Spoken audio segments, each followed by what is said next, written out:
Here's some Justinology, life philosophy. Are you ready for it? Mm. Time exists. So far, do we agree? Yes. Time is something that God established.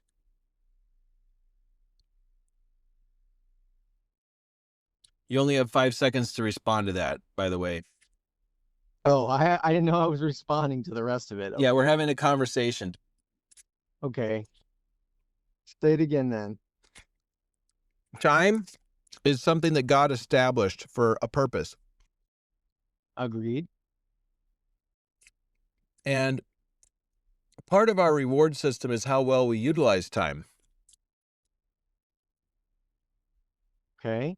Yes. You can't have relationships with humans after time expires, because once they expire, they graduate, they go on, they reach the next level, and their time is done. So this is reality, is that time is limited, time is precious, and time is a container. So when you view time, when I say the word time and I say the word container in the same sentence, can you describe for me briefly, in 3 sentences or less, what kind of a container appears in your mind, imagination? An hourglass. Oh, keep going. Describe it. An hourglass with sand in it, and it measures the time by the granules falling through. And there's a certain proportion of time that it takes for all the granules to go through. I love it. So there's only 2 points to today's little poetic adventure. I view time, and this is the funny part, so you have to prepare yourself to laugh. Don't laugh yet. Not yet. Not yet. I'll say now when it's the right time. Ready? It is appropriate to view time as a somewhat stretchy substance. Now. Okay. It's only funny because time is not stretchy at all. However, we get to establish priorities. You prioritize what matters most in life, and you fit that into the time that's available. Have you found this to be true? Yes. There are some things that you have to do. One of those, groceries, right? Gotta happen. Laundry, gotta happen. Taking time to relax, sleep, work, you gotta. Like, that's an absolute. Work has to happen. Okay. So all that to say, we, all of us are responsible for how we prioritize our life and what we put in the container. Like, every little grain of sand is not chance. It's put there by you. Yes, it flows through the funnel, but the top of that funnel, I want you to see it as stretchy. It's clear, it's glass. You can see what's going on inside there. I want you to put more grains of what matters. And I'm going to prioritize life down to something super simple. I have a homework assignment for you, should you choose to accept it. This is mission quite possible. So mission quite possible. I need you to write down your list of top 10 people that you commit to have a conversation. Okay, now we're going to back up a little bit. So I believe that relationships are founded on conversations. Would you agree? Yes. Conversations should be intentional. Yes. Conversations can be sometimes feel like a waste of time. They're sometimes scattered and, but whatever. We have to carve out time for conversations that matter. Therefore, I'm challenging you and I'm challenging myself to come up with a list of 10 or less people where we need to have intentionally scheduled conversations with that person at least once every blank. Now, some of them, it might be once a month for 10 minutes. Some of them, it might be once a week for 20 minutes.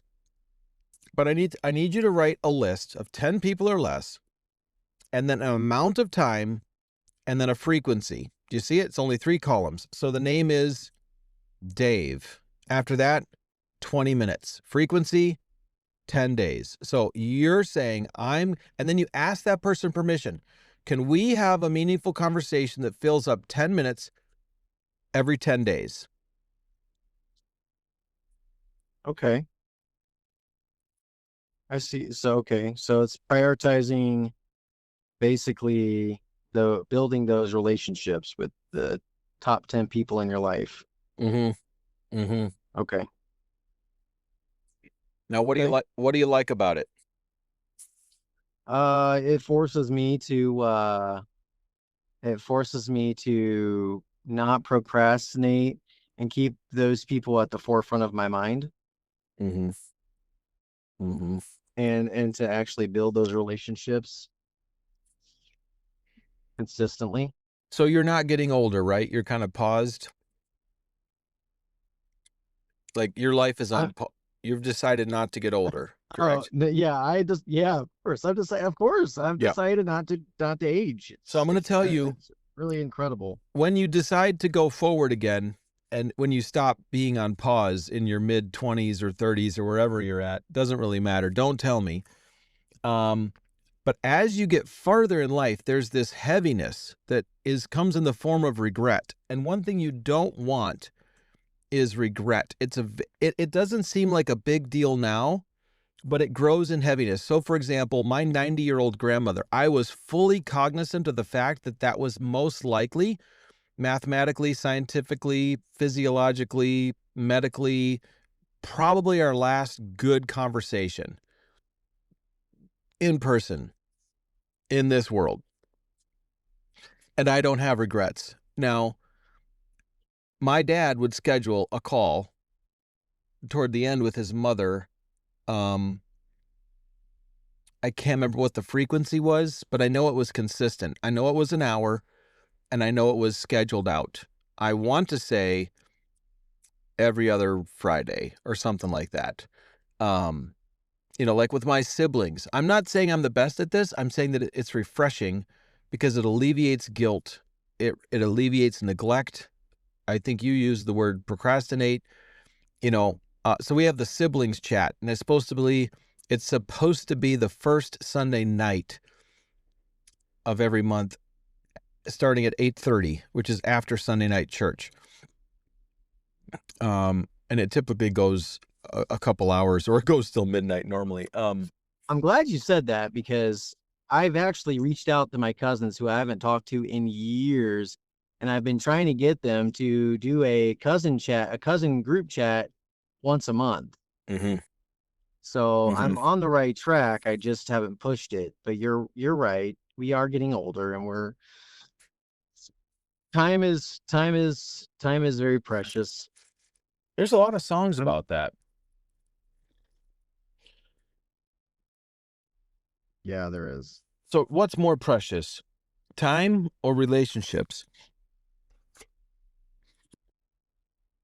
Relationships. And you can't have one without the other. Boom! See, that was called a slice. That was a slice right there. All right, so it is correct. Now, the easy thing to do would be to say that we have a friend. I have a friend named James. I will share my friend with you. James's brother works high up at Zoom. Zoom has special rooms.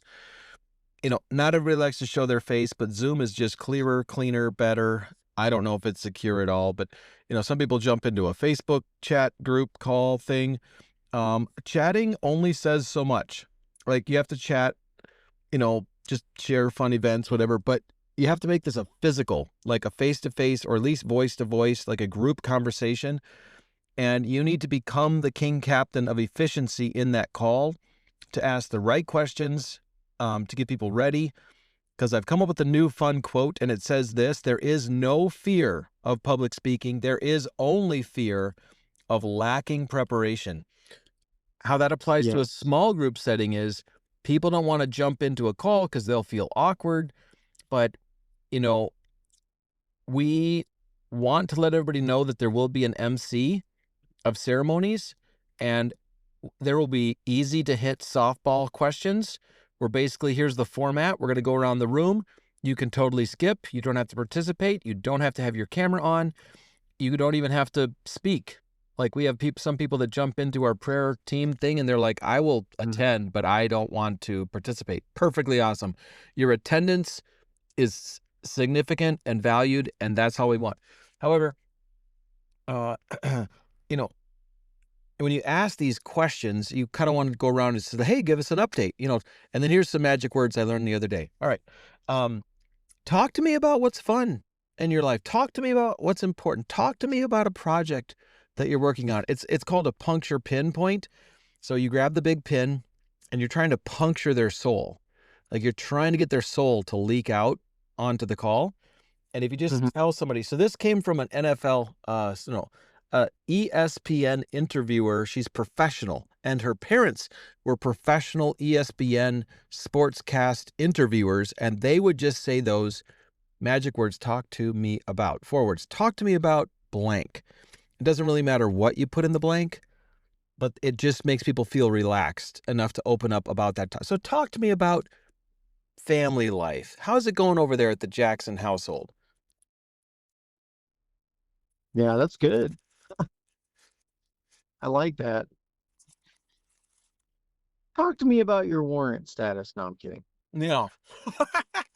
Why aren't you in jail already? Why are you over here? Talk to me about honesty Talk to me. and Talk to stealing. me about your drug dealer. Your local network of connections. I got a guy a couple days ago. He had like 6 grams of meth, 6 grams of cocaine in bags, and then he ran from a he ran from a crash. He was drunk, so he got charged with that. He got charged with dealing cocaine and possession of cocaine, level 4 felonies. So he's looking at some time, but I got him hooked up with the DEA, so he's gonna start squealing on some dealers and stuff, I think. He's a dealer squealer. That's great. So Hopefully. talk to me about how to make better choices in life. So yeah, that's it. Talk to me about what you regret at this time. Yeah, how are you going to No. become a better person? Why shouldn't we just lock you away for life? Oh my goodness. That's good. I need to I really want to become a better public speaker. I have a brain fog sometimes that tends to get in the way of that at times. So Well, passes the ball off too. I'll give you just something really quick. Number one, people should only talk in public about that which they desperately, deeply believe in private. Okay. And number two, I don't think it's a lack of preparation. I think it's a lack of belief. So most people can't deliver a message because they're not passionate enough about what they believe. Because if you genuinely believe something, everyone can smell the authenticity 12 miles away. You start to radiate belief system. Like I desperately, deeply believe in the power of communication. I think it's essential. It's necessary. It's the fibers of being. It's the purpose of having brainwaves and blood flow and oxygen. We have to connect with God. We have to connect with society, and we have to connect with ourselves. I have to be able to connect with myself enough to say, hey, go forward, go a little farther, do a little more, go get out there and do stuff. Anyway, so passion is lacking. When passion is lacking, then we can't properly prepare. But when Right. passion is overflowing, then microphones will just show up. You will be handed a microphone and you can speak. Now, sometimes these little outbursts of passion happen in a car when you're alone. You're like, I got something. I got something got a hold of me. I got to say it. And then eventually you'll be able to find your audience, even when your audience isn't present. You'll be able to speak truth into the open air, and you'll talk to your kids knowing they're not ready to receive this, obviously, at this age. But I believe you'll be able to receive this within a couple months. I think you'll be mature enough to receive this admonition from your father. And I'm just delivering to you this short message, getting it out of my system because I love you and I feel moved in this moment. I believe in your future and I want to say this truth so that I don't, number one, I need to get it out of my head and out of my heart. It didn't come from me. I feel like it's more than me talking right now. This is probably me and God. Like, you know, I love you enough to want to say the truth. And Mhm. then you can share the file or not. You can say, well, I wrote the letter, but I never sent the letter. This is a sign of a wise person is they edit themselves. Um, Not constantly, not overbearingly. Like the vast majority of the letters that they write, they do go out. I think the vast majority of voicemails and, podcast things. But if there's nothing edited, well, then you have no filter. And that's horrible. Right. Right. Hmm. Okay. Okay. All right.